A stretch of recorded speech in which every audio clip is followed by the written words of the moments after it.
네, 반갑습니다. 불러주셔서 감사합니다. 네.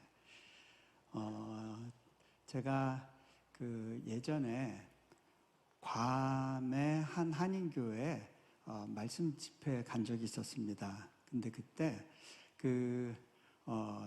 스킨스쿠버 다이빙을 너무 좋아하시는 집사님이 그 교회에 계셨는데 집회 은혜를 받으시면 꼭 그 강사님을 초청해서 물로 끌고 들어가서 예, 잠수를 시키시는 그런 분인데 그때 저와 아내를 이제 식사 시간에 만나서 이야기하면서 이 스킨스쿠버 다이빙이 얼마나 좋은지를 이제 설명을 하시는데 저희 아내가 넘어갔어요. 그래서 결국 그 다음 날 약속을 잡고 이제 바닷속에 들어갈 준비를 해서 아내와 제가 이제 그 바다 안으로 들어가는데요. 이게 스킨스쿠버 다이빙은 이렇게 또 뒤에 산소통을 메고 그 산소 호흡기를 입에 물어야 되는데요. 제가 비위도 약하고 긴장을 해서 그런지 그 산소통 그거 입마개를 입에 대는 순간 옥 하고 헛구역질이 나오는 거예요. 큰일 났다. 물속에 들어가서 이런 상황이 벌어지면 응급사태잖아요. 갑자기 식은땀이 나면서 못한다고 말하고 싶었어요. 근데 옆에 있는 제 아내의 눈을 보니까 나 혼자 못 들어가는데 어떻게 하면서 저를 보는 듯한 그래서 제가 어떡하지? 아내를 실망시키면 안 되는데 그러다가 하나님께 잠깐 기도했어요. 하나님, 실은 제 마음이 진정이 안 되고 제 육신이 떨리고 두려운데 제가 저를 인도해 주시는 이 집사님의 손을 의지해서 들어가겠습니다. 이 집사님의 손을 하나님이 인도해 주신다는 걸 믿고 이분의 손에 저를 완전히 위탁하겠습니다 라고 기도를 했어요. 근데요, 그렇게 하고 산소호흡기 그 입마개에 입을 넣었는데 숨 쉴만 하더라고요. 그리고 나서 아내와 함께 바닷속으로 들어갔어요. 그곳에는 하나님이 창조하신 새로운 세계가 펼쳐졌더라고요. 한 30분 정도를 바닷속에서 온갖 희귀한 물고기들을 보고 그리고 물 밖으로 나왔는데 아내가 그런 이야기를 하더라고요.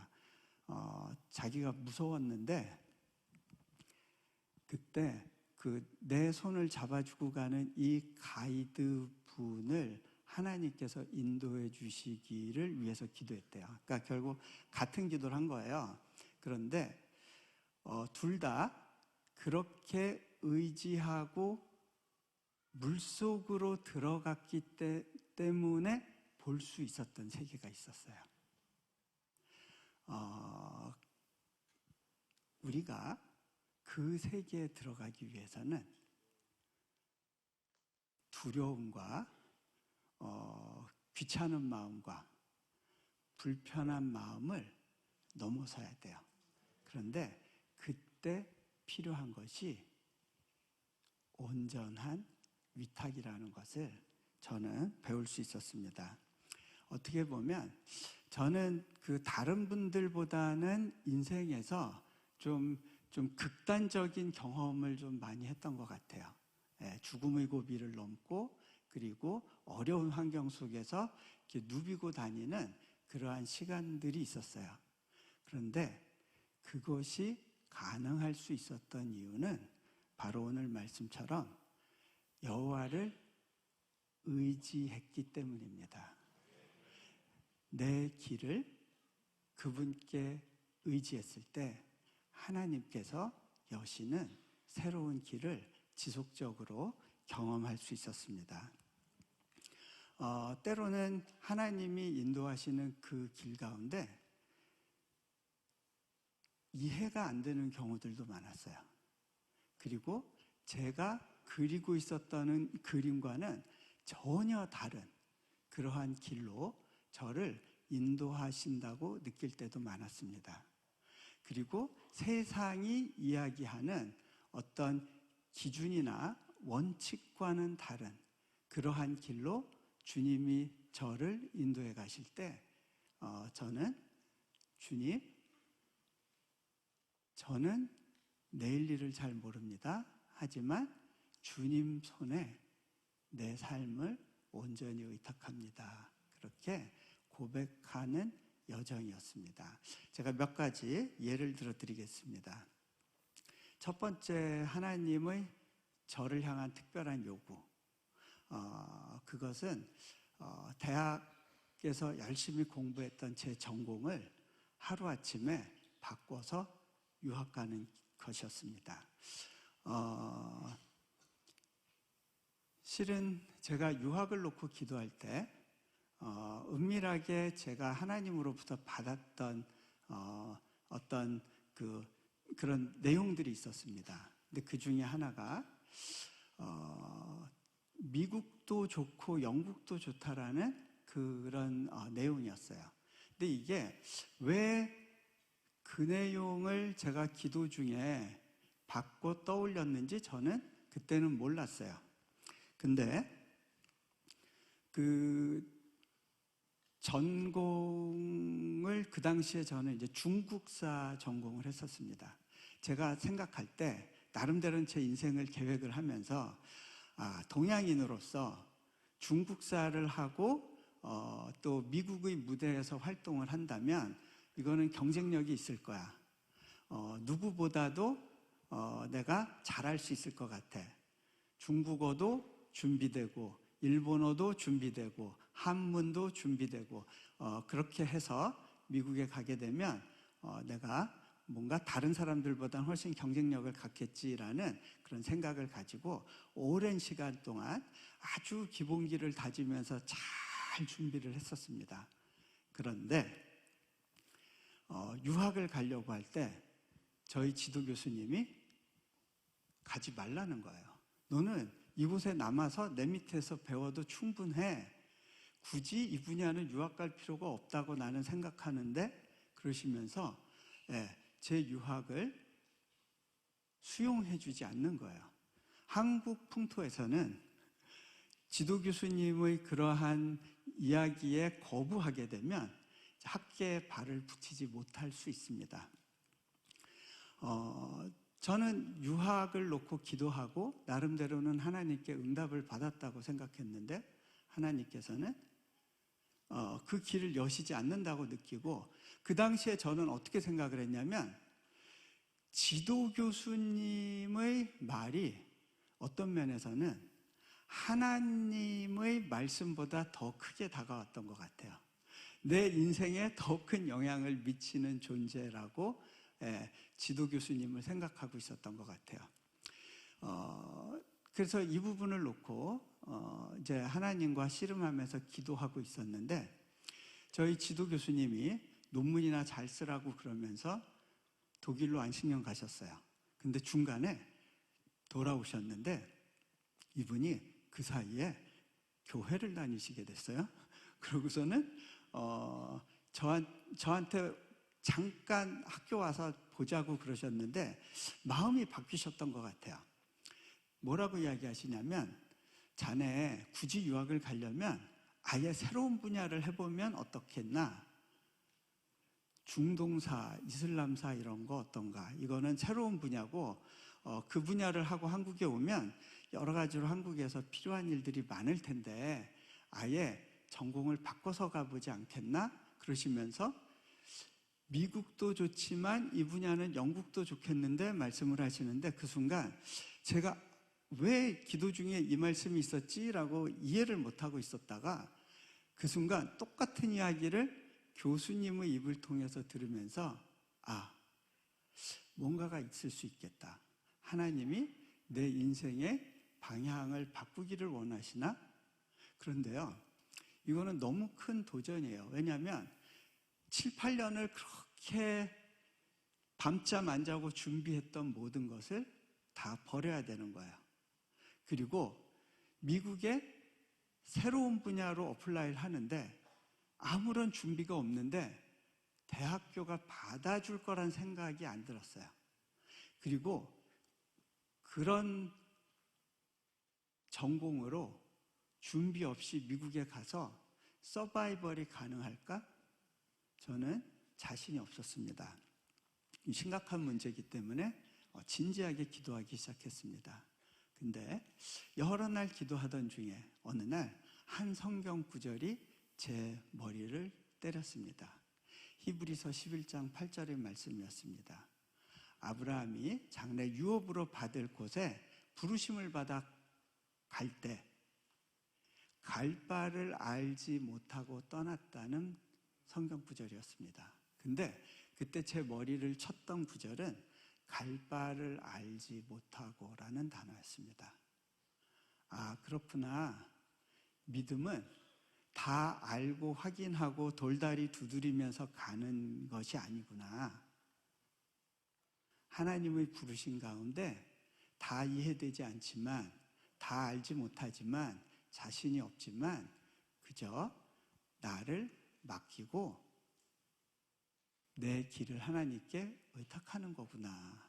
그때 그 도전이 제게 왔습니다. 그래서 전공을 바꾸기로 결정하고 미국 대학에 어플라이를 했어요. 근데 제가 나중에 중국사로 바꿀 수도 있을 것 같은 그러한 분야로도 미국 대학에 어플라이 했는데 거기는 다 안 됐어요. 근데 하버드 대학교에서 박사과정에 저를 받아주게 됐습니다. 저는 그때부터 이제 보니까 하나님께서 작정하고 이런 방식으로 제 인생을 끌고 가시려고 결정하셨던 것 같아요.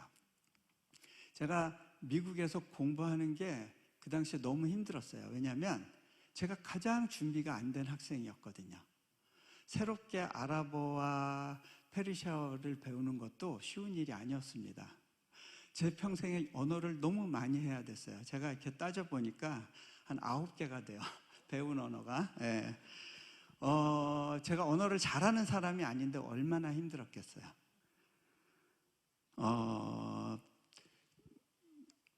학교에서 예배 드릴 때마다 이렇게 눈물을 흘렸던 것 같아요. 그러면서 하나님, 제 삶을 주님께 의탁합니다. 여러분, 망가질 것 같은 삶을 살 때 맡기기가 더 쉬워요.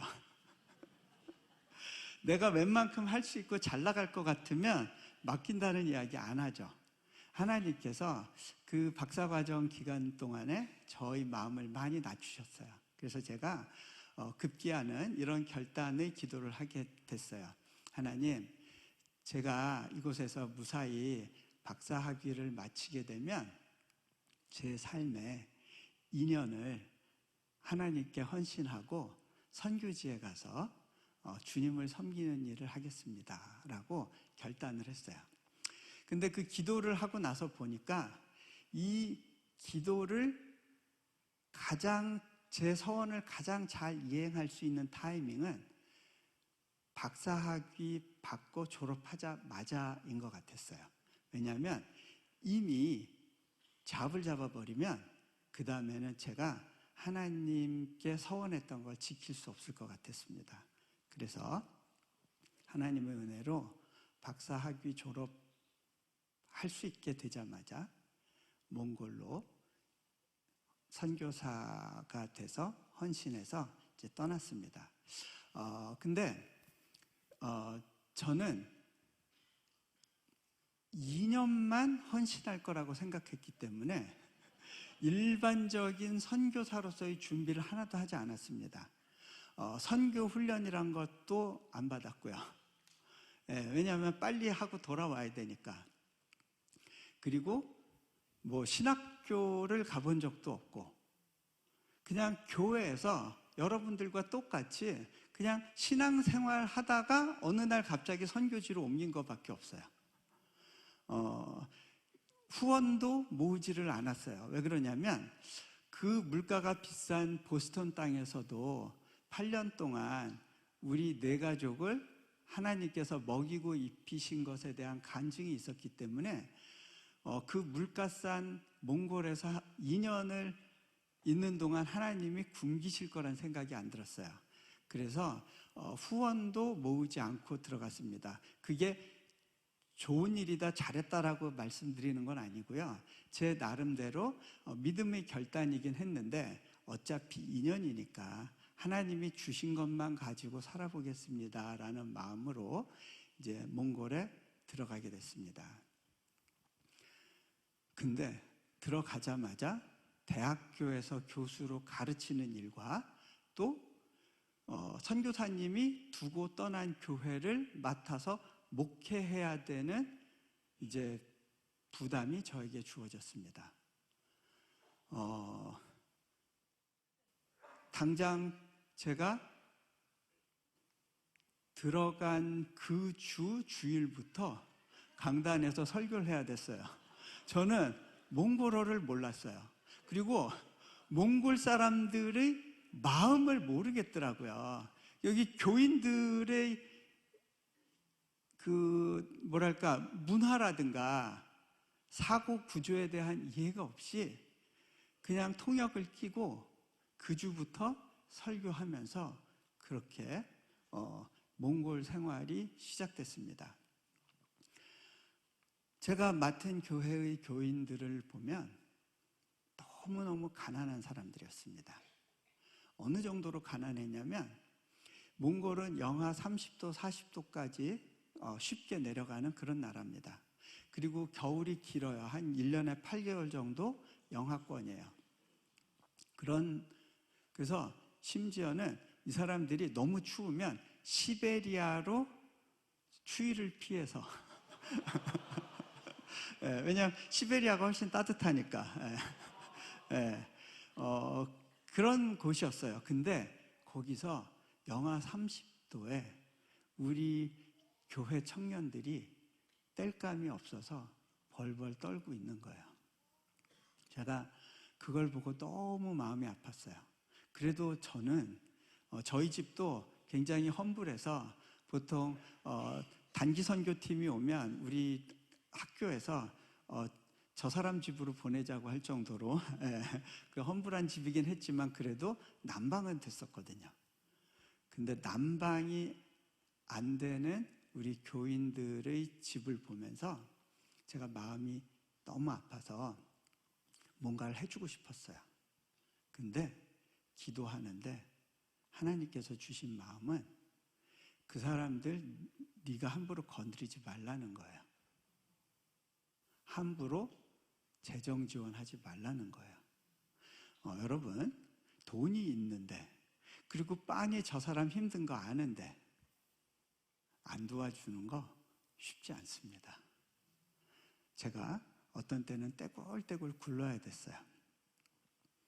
그런데 또 하루는 저희 그 교인 중에 한 아이가 걔는 소녀 가장이에요. 밑에 동생이 4명이 있고 중학교 3학년 아이인데 그 한겨울에 얼음물을 깨가지고 빨래를 하고 아이들 밥해 먹이고 학교 보내고 자기도 학교 가고 그러는 학생이었어요. 그런데 어느 날 저한테 와서 교회에서 잘 수 없네요. 왜 굳이 교회에서 자니? 교회는 너 재워주는 데 아닌데? 그랬더니 얘가 선생님, 저희 외삼촌이 시골에서 왔는데 저를 겁탈하려고 해요. 그런데 할머니가 그걸 보고도 못 본 채 한대요. 저 좀 도와달라고. 그래서 그 아이를 교회에 재워놓고 너무 착잡한 거예요. 내가 이 사람들에 대해서 해줄 수 있는 게 없는 거예요. 제가 무슨 설교를 한다고 이 사람들이 바뀔 것 같지도 않고 제가 할 수 있는 건 아무것도 없다는 생각이 들었어요. 그래서 그날 밤에 교회에서 기도하면서 이렇게 탄식하고 있는데 하나님, 저를 왜 여기 보내셨는지 모르겠지만 저는 이 사역에 적합한 사람이 아닌 것 같습니다. 내가 할 수 있는 게 없습니다 하고 가슴을 치고 있었어요. 그런데 그때 하나님께서 동물의 울음소리 같은 어떤 비통한 울음소리를 들려주신다고 느꼈어요. 제가 그 울음 가운데 하나님, 이게 무슨 소리죠?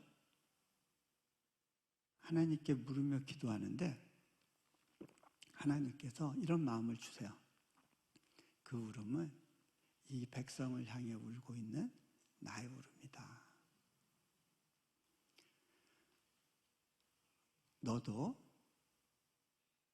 이 울음으로 같이 울어줄 수 있겠니? 그게 하나님께서 제게 원하시는 사역이었어요. 제가 다른 건 못해도 그냥 우는 건 할 수 있겠더라고요. 그래서 하나님께 주님, 저도 그 울음에 동참해서 그저 함께 울겠습니다. 그 고백을 했어요. 그렇게 몽골 시절이 지나갔어요. 그런데요, 저는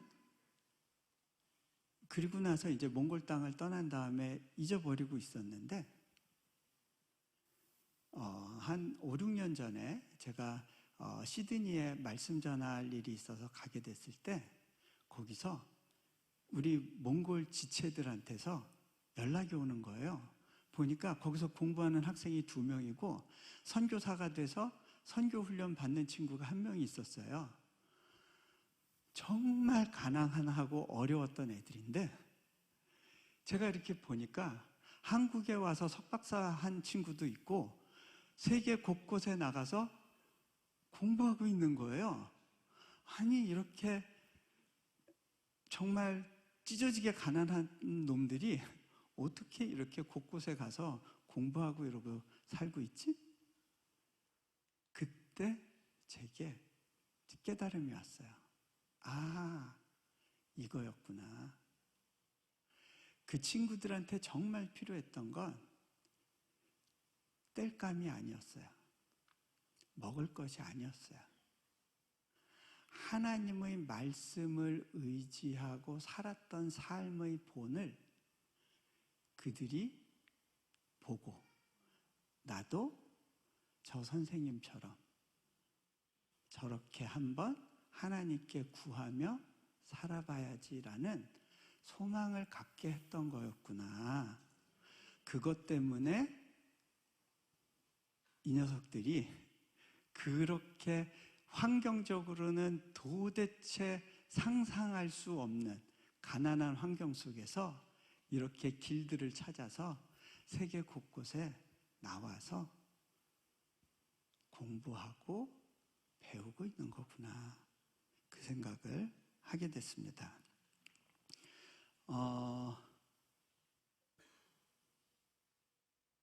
우리는 때로는 우리가 하는 일이 무엇인지 모르고 씨를 뿌려야 됩니다. 그 결과에 대해서는 오랜 시간이 지나서 때로는 내가 이 땅을 떠나서야 비로소 드러나게 되는 것 같아요. 저희 아내의 경우는 몽골에 들어갈 때 박사 논문을 끝내지 못한 상태로 들어갔습니다. 몽골에서 박사 논문을 쓰려고 생각을 했다가 결국은 박사 논문을 포기하게 됐어요. 그리고 아내가 했던 일은 그 아내를 파송해 준 오병이어 선교회와 함께 그 몽골의 과기대, 우리로 말하면 카이스트 같은 그런 대학교에 이제 영양연구소를 세우고 거기서 특별히 그 몽골의 어린이들의 영양 개선을 위해서 그 초중고등학교 급식 프로젝트를 시작했습니다. 왜 그게 필요했냐면요, 몽골 사람들이 식습관이 고기만 먹어요. 야채는 동물들이 먹는 거예요. 사람은 동물을 먹어야지 동물이 먹는 야채를 먹으면 안 된다는 생각을 갖고 있어요. 그러다 보니까 50대면 노인이에요. 40대, 50대 성인병으로 많이 죽어요. 그래서 이 나라가 어느 정도 건강하게 나라를 유지하려면 제일 중요한 게 이 수명을 늘려줘야 되는데, 수명을 늘리고 건강하게 살 수 있게 해주려면 어린 아이들 때부터 식습관을 고쳐야 되고, 그래서 야채가 들어간 음식을 초중고등학교 때 급식으로 먹여야 된다는 생각을 한 거예요. 그렇게 해서 급식 프로젝트를 하는데 정부가 안 도와줘요. 예, 오히려 막 관세 물리고 이런저런 세금 물리고 굉장히 어렵게 하면서 아내가 많이 울면서 그 일을 했던 것 같아요. 그리고 그렇게 하다가 결국은 아내와 저는 이제 몽골 땅을 떠나게 됐죠. 그리고 나서는 더 이상 소식을 못 들었었어요. 그런데요, 어떤 일이 벌어졌느냐? 아내가 연구원으로 데리고 있던 사람들은 지금 그 과기대 안에서 학장이 돼 있고 학과장이 돼 있고 영양학을 그 몽골에 세워가는 데 있어서 중추적인 역할을 하는 분들이 돼 있었어요. 그리고 몽골 정부가 학교 급식을 법제화하고 국책사업으로 진행하면서 몽골 정부가 재원이 없으니까 한국의 코이카에 요청해서 단일 국가 지원으로는 역대 최대 규모의 재정이 그 사업에 투입돼서 정부가 주관하는 굉장히 큰 프로젝트가 돼버렸어요. 아내는 도대체 왜 그 헌신을 해야 되는지, 하나님께서 왜 이 자리에서 이것을 하게 하시는지 그때는 이해하지 못하고 울면서 씨를 뿌렸을 뿐이에요. 그런데 돌아보니까 한 나라의 정책과 방향성에 영향을 주는 일을 한 거였구나라는 것을 몽골을 떠나고 한참 지나서 배우게 되는 겁니다. 실은 제가 2년만 몽골에서 헌신하겠다고 했는데 1년이 지나고 이제 어떤 학교들에서 한번 이제 우리한테 어플라이 해보지 않겠냐는 그런 요청이 있었어요. 그래서 지금부터는 내가 몽골을 떠나서 갈 다음 행보를 위해서 기도해야겠다라고 생각을 하고 진지하게 이제 결단하는 기도를 하고 있을 때였습니다. 하나님께 다음 행보를 물으며 이렇게 또 인도하심을 구하고 있었습니다. 그런데 기도 중에 그런 마음이 드는 거예요. 너 여기 좀 더 있어주지 않을래?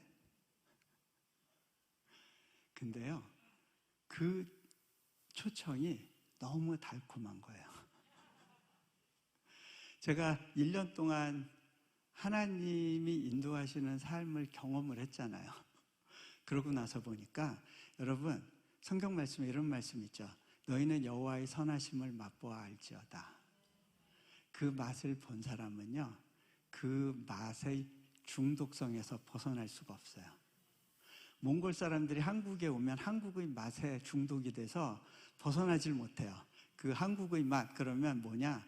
김치, 삼겹살, 그 다음에 신라면.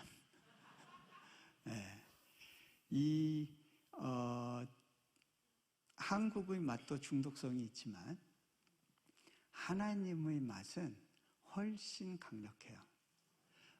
제가 하나님께 이렇게 고백할 수 있었어요. 하나님, 더 있어 달라고요? 괜찮은 오퍼인데요. 저 더 있어 볼게요. 근데요, 더 있는다는 의미는 뭐냐면 제가 이제는 더 이상 내가 계획했던 커리어를 유지하지 못하고 하나님이 인도하시는 새로운 길로 접어드는 것을 의미했어요. 제가 십몇 년 동안 열심히 공부했던 이유가 있었습니다. 학계에서 이름을 내는 학자가 되고 교수가 되고 싶었어요. 그래서 그 많은 시간을 몰두했던 건데 이제 하나님께서 그 길을 바꾸시는 거예요.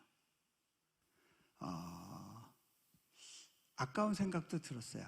왜냐하면 제가 공부한 분야는 워낙 많은 언어가 필요한 영역이기 때문에 전 세계에서도 그 분야를 다룰 수 있는 사람들은 손에 꼽을 정도이기 때문에 하여간 계속하면 이름을 내는 거는 그렇게 어렵지 않은 그리고 그것을 하기 위한 모든 기본 준비를 마친 그런 상황이었기 때문에 아쉬울 수도 있었을 거예요. 그런데 하나님과 함께했던 그 1년은 제가 스스로 제 삶을 개척하기 위해서 살았던 그 십수년의 삶을 포기하고도 남을 정도로 가치 있다고 느껴졌어요.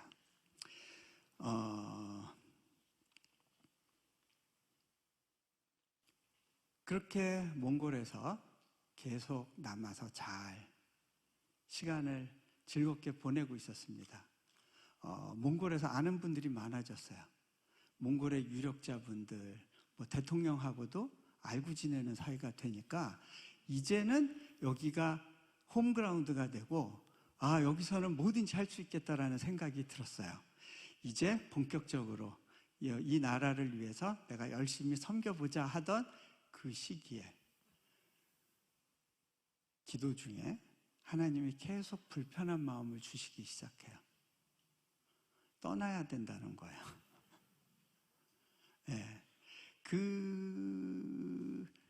처음엔 세미한 음성이었는데 그 음성과 씨름하면서 제가 그 하나님의 뜻을 구하는데 꽤 오랜 시간이 걸렸어요. 여러 번 하나님께 질문을 했어요. 하나님, 그럼 하나님이 뭔가 그럼 다른 계획이 있으신 거예요? 제가 여기를 떠나면 어디로 가야 되죠?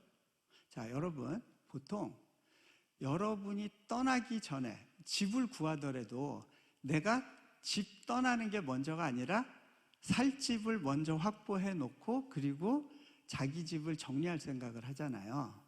어디 옮길 때 갈 곳을 먼저 생각하잖아요. 그것이 사람이 일반적으로 계획하는 방식이죠. 저도 그런 삶이 훨씬 익숙한 사람이에요. 그런데 하나님께서는 갈 곳은 보여주시지 않아요. 그러면서 떠나야 된다는 부담만 계속 주시는 거예요. 그런 가운데 몇 가지 제가 하나님께 확증을 구했고 그 확증이 제게 주어졌을 때 떠나기로 결단을 합니다. 그리고 미국에 나와서 안식년을 하는 기간에 그때 인도네시아에서 대학 사역을 위해서 들어와 달라는 그러한 초청을 받았습니다.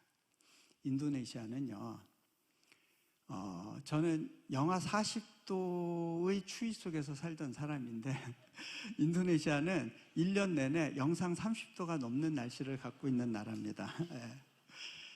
차이가 70도 이상 나요. 제가 배워본 적이 없는 나라였습니다. 그런데 제가 만약에 인도네시아에 대해서 자세히 알았으면 아마 그 나라로 가겠다고 선택을 못했을 것 같아요. 몰랐기 때문에 간 거예요.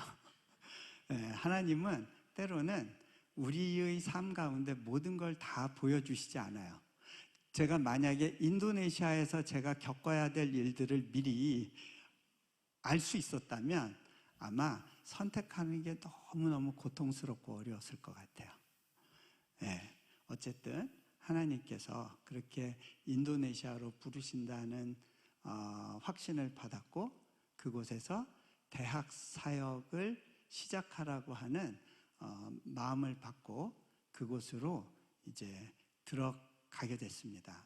근데요, 처음에는 내가 하나님께 순종했으니까, 그리고 하나님께서 예비하신 길이니까 저는 가서 불을 던질 준비를 하려고 하고 있었어요. 그런데 하나님의 방식은, 자, 아브라함이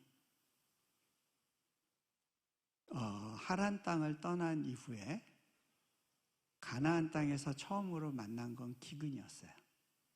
그리고 그 기근을 통해서 자신의 모든 약한 모습들이 다 드러나죠. 자신의 그 인간적인 모습들이 다 드러납니다. 하나님께서는 인도네시아로 들어간 저에게 사역을 주신 게 아니라 뺑뺑이 돌리시는 일을 하셨던 것 같아요. 여러 가지 어려움이 주어졌어요. 하나님이 우리에게 일을 시키실 때 사명과 함께 고속도로를 열어주시지 않습니다. 하나님의 방식은 마라톤 경주를 뛰게 하시면서 손과 발을 묶어주세요. 네, 제가 인도네시아에 가고 난 다음에 췌장에 혹이 있는 걸 알게 됐고, 그거를 수술하고 나서 합병증이 왔는데,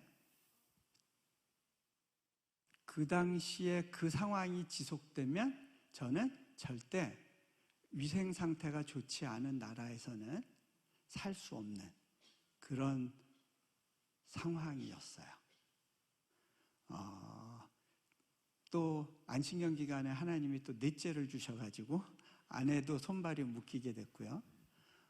그런가 하면 그 하나님께서 다양한 방식으로 우리 가정을 꽁꽁꽁 동아줄로 묶어서 달아놓으시는 듯한 그런 시간을 지나야 됐습니다. 인도네시아는요, 세계 최대의 무슬림 인구를 보유하고 있는 나라입니다. 그리고 외국인에 대해 굉장히 다양한 규제가 있기 때문에 외국계가 들어와서 학교 기관을 세운 예가 역사적으로 없어요.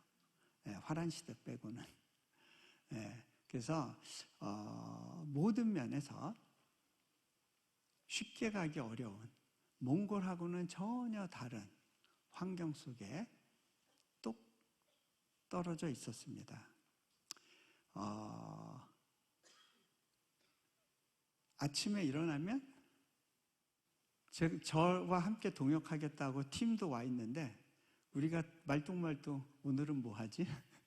오늘 할 게 보이지가 않는 그런 시간들을 보내야 됐습니다.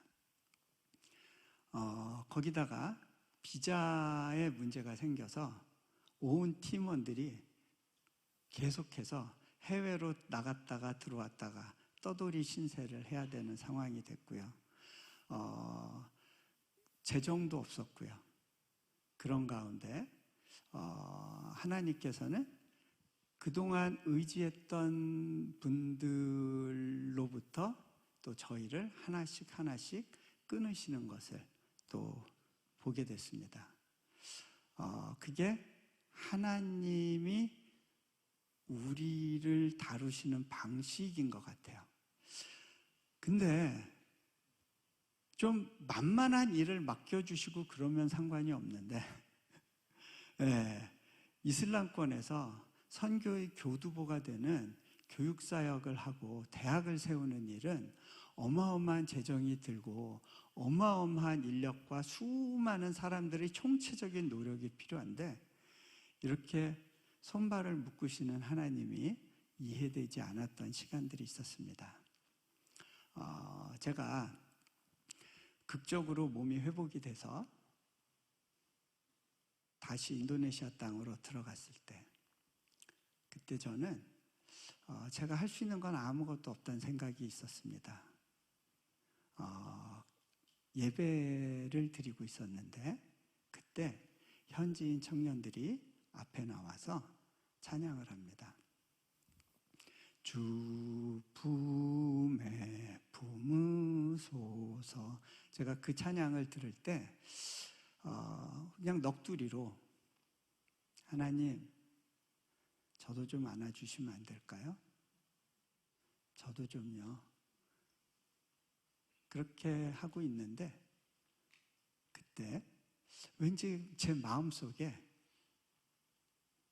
뒤에서 날갯짓하는 소리가 들리는 느낌이었어요. 물론 뒤를 돌아봐도 아무도 없죠. 근데 제 마음 가운데 문득 주님, 당신이세요? 나의 그 작은 탄식에 주님이 반응해 주시고 제 뒤로 찾아와 주신 건가요? 그때 제 눈에서 눈물이 퍽 터졌어요. 제 마음 가운데 하나님의 울림이 있었어요. 예, 네가 지금 다람쥐 쳇바퀴 도는 삶 가운데 갇혀 있는 것 같고 여기서 아무런 돌파를 기대할 수 없을 것 같고 그렇게 너희 소중한 기회와 인생이 다 허비되는 것 같은 시간을 지날지라도 너 여전히 나와 함께 가는 것으로 만족할 수 있니? 근데 제가 그때요 하나님께 이렇게 고백할 수 있었어요. 하나님, 저 이것만으로 충분합니다. 저는 사역의 성공을 바라고 이 자리에 있지 않겠습니다. 그저 하나님과의 동행을 즐거워하며 온전히 이 시간들을 누리고 가려고 마음먹겠습니다. 그렇게 기도할 수 있었어요. 그때부터는요, 사역의 성공은 제 우선순위가 아니었어요. 그거는 하나님의 영역이에요. 어차피 제가 할 수 없는 일이에요. 그거는 하나님이 해주시면 좋고 안 해주신다 하더라도 제가 그곳에서 주님께 순종해서 걸어가는 그 걸음이 무의미한 것이 아니라는 것이 이해되기 시작했어요. 그리고 나서부터 하나님이 일하시는 것을 보기 시작합니다. 제가 이 사역을 하면서 이거는 불가능한 12가지 이유가 있다라고 제가 못을 박았어요. 이게 이 사역이 될 수가 없는 12가지 이유. 근데 그 중에 굉장히 많은 부분은 정부 허가 부분이었습니다. 그런데요, 하나님께서 하나씩 그 정부 허가의 빗장을 풀어가십니다. 국회에서 새로운 법이 통과돼서 초중고등학교를 기독교 학교로 시작할 수 있도록 허용이 되고 정부가 이슬람 학교와 비슷한 수준으로 집중적으로 기독교인들을 교육하고 양성하는 특수 초중고등학교를 세울 수 있는 법안을 만들어줘서 우리가 그 출액으로 학교가를 받았는데 그 학교에서는 성경을 50%를 가르치래요. 너무 많다고. 선교사들이 오히려 정부한테 좀 적게 가르치게 해달라고 그러니까 그 사람들이 하는 말이 야, 이슬람 학교는 다 그 정도 해. 왜 니들은 그거 못한다 그러냐? 네. 저희가 대학교를 세울 때 고등교육부 국장이 저희 학교에 와서 이런 이야기를 합니다.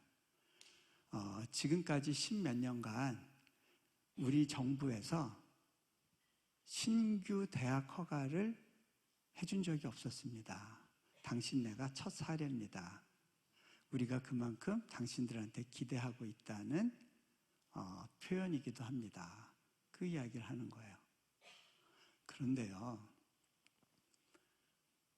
외국계가 세운 걸로는 처음 있는 일이었어요. 그리고 그 학교가 종합대학으로 2년 전에 승격이 됐어요. 보통은 종합대학이 되기 위해서는 한 20년 정도의 시간이 필요한데 4년 만에 저희 첫 졸업생들이요 정말 눈물로 기도했어요. 자기들이 졸업하기 전에 자카르타 국제대학교라는 이름으로 졸업장 받을 수 있게 해주세요. 그런데 결재권자가 막판에 대통령 수행하면서 미국 순방길에 들어가는 바람에 포기해야 된다고 생각하고 있었어요.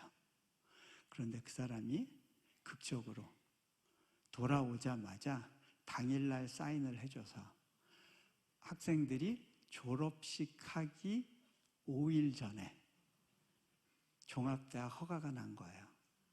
학생들이 그 사실을 알고 하나님이 자신들의 기도에 응답하는 방식에 얼마나 울었는지 몰라요.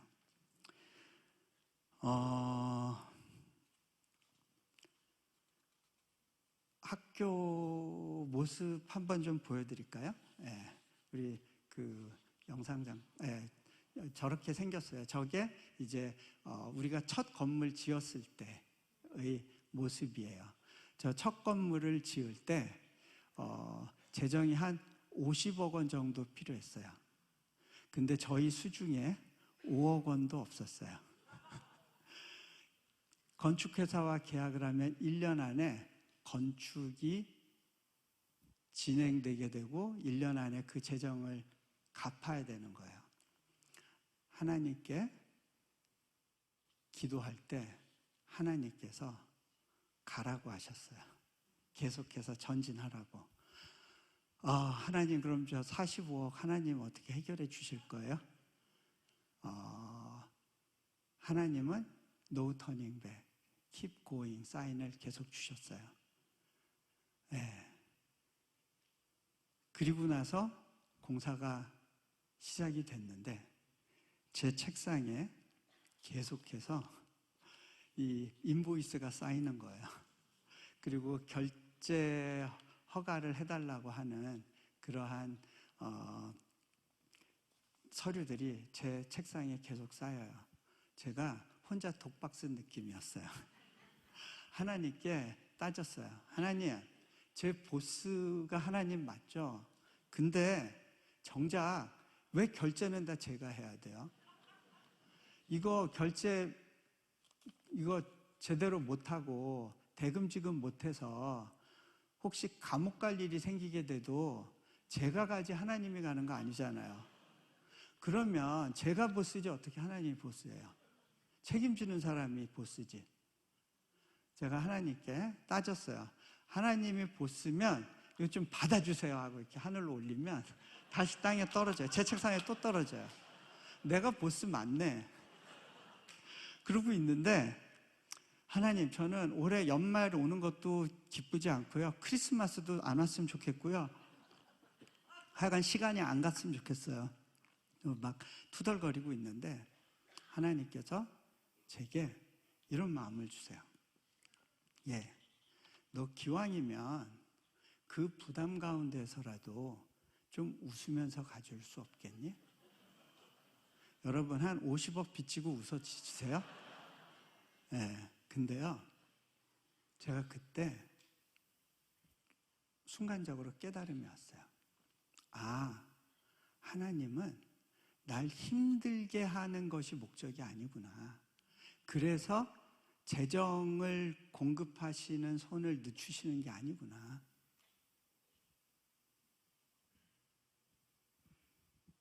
하나님은 내가 여기서 웃으면서 가길 원하시는구나.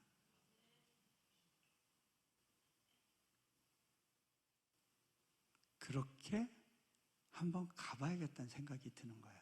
그래서 하나님, 저 한번 그렇게 해볼게요. 저는 원래 이렇게 학자 출신이다 보니까 막 딱 맞아떨어지지 않는 일을 하는 건 너무 어려워요. 그런데 하나님이 저를 쓰시는 방식은 막 이렇게 막 와일드한 사업을 하는 그런 사람처럼 이렇게 굴리세요. 근데 그렇게 하시는 이유가 뭘까요? 훈련이 목적인 거예요. 나는 너의 그 모습 그대로는 사용하기가 너무 불편해. 내 방식에 너를 좀 맞춰줄 수 없겠니? 그러시면서 휘저어 놓으시는 거예요. 저는 제 스스로는 그렇게 불안해하지 않으면서 이렇게 굳건히 길을 갈 수 있는 사람이 아니에요.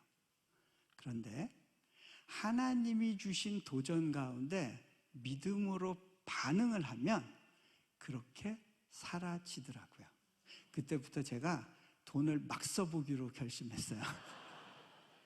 그럼 저도 웃으면서 막 써볼 거예요. 그러면서 우리 사역자들 다 밥 먹으러 가자 해서 막 때려 먹고, 그다음에 아내 불러서 우리 좋은 데 가서 데이트하자. 그때부터 웃으면서 살아보기로 했어요. 근데 그렇게 사라지더라고요. 하나님께서 굉장히 놀라운 방식으로 재정을 보내셨어요. 그때 저는 좀 이해가 안 됐어요. 왜 그러냐면 그 시기가 한국교회가 선교의 동력을 잃고 대형 프로젝트에 대한 관심이 사라져 있을 때였어요. 또 저 자신도 사역에 관한 이야기를 막 다니면서 할 수 있는 그런 상황이 아니었어요. 교회로부터는 재정이 올 곳이 없다는 생각이 들었어요. 하나님, 교회 중에 도울 교회가 없는 것 같은데요. 근데 하나님께서 제게 주시는 마음은 새로운 재정을 내가 일으킬 거다라는 마음을 주세요. 그 재정은 해외에 나와 있는 그 디아스포라 크리스찬 사업가들로부터 나오는 것을 나중에 알게 됐어요. 저는 인도네시아 자카르타에 숨어 있는데 이분들이 저를 찾아서 와서 연결을 해줘요. 그러면서 많은 것들을 헌신해 주기 시작해요. 또 카나다에 있는 할머니 한 분이 집이 2채 있는데 어느 날 말씀을 듣던 중에 너무 강력하게 너 집 한 채 남은 거 팔아서 자카르타로 후원하라는 그런 마음을 주시는 거예요. 이분이 3번 기도하고 3번 다 하나님이 자신에게만 주시는 그 응답을 받았대요. 거기 이렇게 쓰셨어요.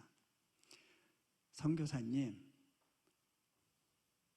사후 대책만 확실하다면 노후 대책은 그렇게 중요한 문제가 아니라고 생각합니다. 그러고 그렇게 결단을 하셨어요. 저는 여러분한테 그런 결단하라고 이런 메시지 하는 거 아니에요. 그게 아니라 하나님이 공급하시기로 작정하시면 하나님이 숨겨놓은 수많은 사람들을 통해서 일하신다는 거예요. 제가 해야 될 일은 뭐였냐면 그 광야 한복판에서 깃발 들고 서 있는 거였어요. 제가 누가 언제 어떻게 올지를 결정할 수는 없어요. 근데 저희 부르심은 뭐였냐면 아무도 없는 그곳에서 내가 너를 부른 그 현장에서 그 깃발을 들고 버텨주지 않겠니? 그것이란 걸 알게 됐어요. 그 2번째 건물 사진 좀 보여주시겠어요? 이게 제가 받았던 땅이에요. 아무것도 없었어요. 이 땅에서 처음엔 좀 두려웠어요. 수많은 공격이 있을 텐데 그 공격들을 다 감당하면서 저 위에 뭔가를 올리는 것이 가능할까? 제가 하나님께 기도했었어요. 하나님, 딴 건 모르겠는데 우리 사역자들 중에 단 한 명이라도 공격받아서 다치는 일이 있게 되면 전 그때 손 텁니다. 이 사역 접습니다. 그랬는데요. 코로나 기간에 우리 학생들이 자기 집으로 돌아가서 너무 수업 퍼포먼스가 떨어지니까 다 캠퍼스로 불렀는데 이제 코로나가 번지면서 우리 사역자 중에 한 명이 응급실에 가게 됐어요.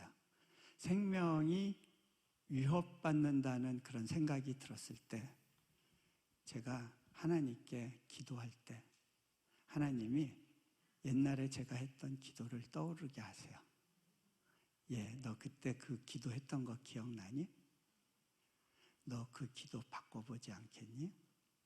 그때 제가 이렇게 기도했어요. 하나님, 어떤 희생이 주어지더라도 이 자리를 지키고 버티겠습니다. 그 기도가 있고 나서 비로소 이 친구 살았구나. 하나님께서 데려가시지 않겠구나. 그 확신이 오더라고요. 순서가 바뀌면 안 돼요.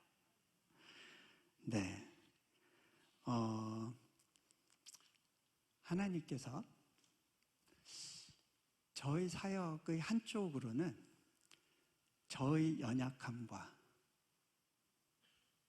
아픔과 결핍과 부담을 안겨주십니다.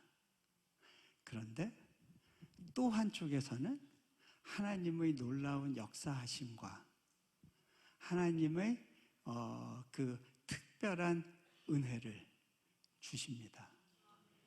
이게 수레바퀴의 두 축이에요. 하나님, 제가 왜 이렇게 많은 부담을 져야 될까요? 하나님께 물었던 적이 있었어요. 두 번째 건물 짓고 세 번째 건물 짓고 건물 짓는 거에서 끝나지가 않아요. 운영을 하기 위해서 어마어마한 재정이 들어요. 근데 저는 수중에 가진 것이 없는 사람이에요. 하나님의 공급하심을 끊임없이 구하고 기도하면서 한 걸음 한 걸음 가야 돼요. 이슬람권의 플랫폼을 만드는 것이 그렇게 녹록지는 않아요. 그런데 그 여정 중에서 왜 그런 부담을, 왜 이렇게 남들은 지지 않아도 되는 부담을 하나님이 내게 안기실까? 제가 아는 어느 한 선교사님이 저한테 기도 편지를 보냈는데, 그 1년 동안 모금해야 될 2천만 원을 위해서 간절히 기도하고 있대요. 근데 제가 하나님, 이분 참 좋겠네요. 저도 이렇게 부담이 경감된다면 얼마나 좋을까요? 근데 왜 저한테 이런 부담을 많이 안겨주세요? 물어봤었어요. 근데 그때 떠오르는 하나님의 메시지가 있었어요. 달란트 비유 아시죠? 여러분, 이 달란트는요, 어마어마하게 큰 재정이에요. 사람이 감당하기 어려운 16억 정도 되는 큰 돈이에요. 이것은 그 서구교에서는 이걸 재능으로 해석을 했지만 제가 볼 땐 이것은 재능이 아니에요. 그것은 종들에게 있어서는 굉장히 큰 부담이었어요. 주인이 그 종들에게 그 부담을 준 이유가 있어요. 주인이 다시 와서 그 땅을 통치하게 될 때 자기와 같은 마음으로 통치할 공동 통치자를 찾고 있었던 거예요. 주님, 저를 특별하게 생각하시고 제가 주님과 함께 새 하늘과 새 땅에서 통치할 날을 기다리시면서 이 시간들을 제게 선물로 주시는 거군요. 그게 받아들여지고 이해되고 나니까 사역하다가 멱살을 잡혀도 괜찮고요. 두들겨 맞을 뻔한 일을 당해도 괜찮고요. 이민국에 붙들려 있어도 괜찮고요. 또 남들은 안 당해도 될 것 같은 어떤 여러 가지 비방과 공격과 욕설을 당할 때도 있어도 하나님, 이게 제 훈련 과정이군요. 그리고 넘어갈 수 있는 거예요. 그러고 나서 보니까 저의 약함과 저의 결핍과 그 부담이 하나님의 능력과 영광과 은혜를 더 빛나게 만드는 하나님의 중요한 도구가 되는구나. 이것이 나의 자원이었구나 라는 것을 배우고 고백하게 됩니다. 네, 잠깐 같이 기도하시죠.